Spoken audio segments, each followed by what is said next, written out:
17 సార్లు ధ్వంసం చేశారు. కానీ 18వ లేచింది. ఈ ఆలయం వెనక నిజంగా అంత శక్తి ఉందా? మొహమ్మద్ గజనీ నుంచి ఔరంగజేబ్ వరకు ప్రతి దాడిలో కోట్లాది బంగారం దోచుకెళ్లారు. కానీ ఒక్కోసారి కూల్చిన తర్వాత కూడా భారతీయులు దీన్ని ఎందుకు మళ్ళీ నిర్మించారు? ఎందుకంటే ఇది కేవలం ఆలయం కాదు. సోమనాథ్ గుడి.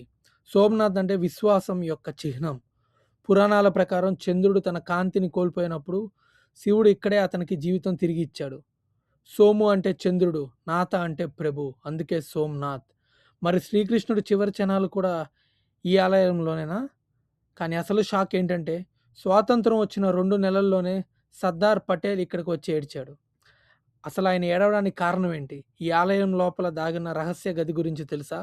మొహమ్మద్ గజనీ దోచుకెళ్ళిన సంపద ఎంతంటే అతడి పూర్తి సామ్రాజ్యమే దీంతో నిర్మించబడిందంట. మరి ఈ ఆలయాన్ని ఎలా నిర్మించారు?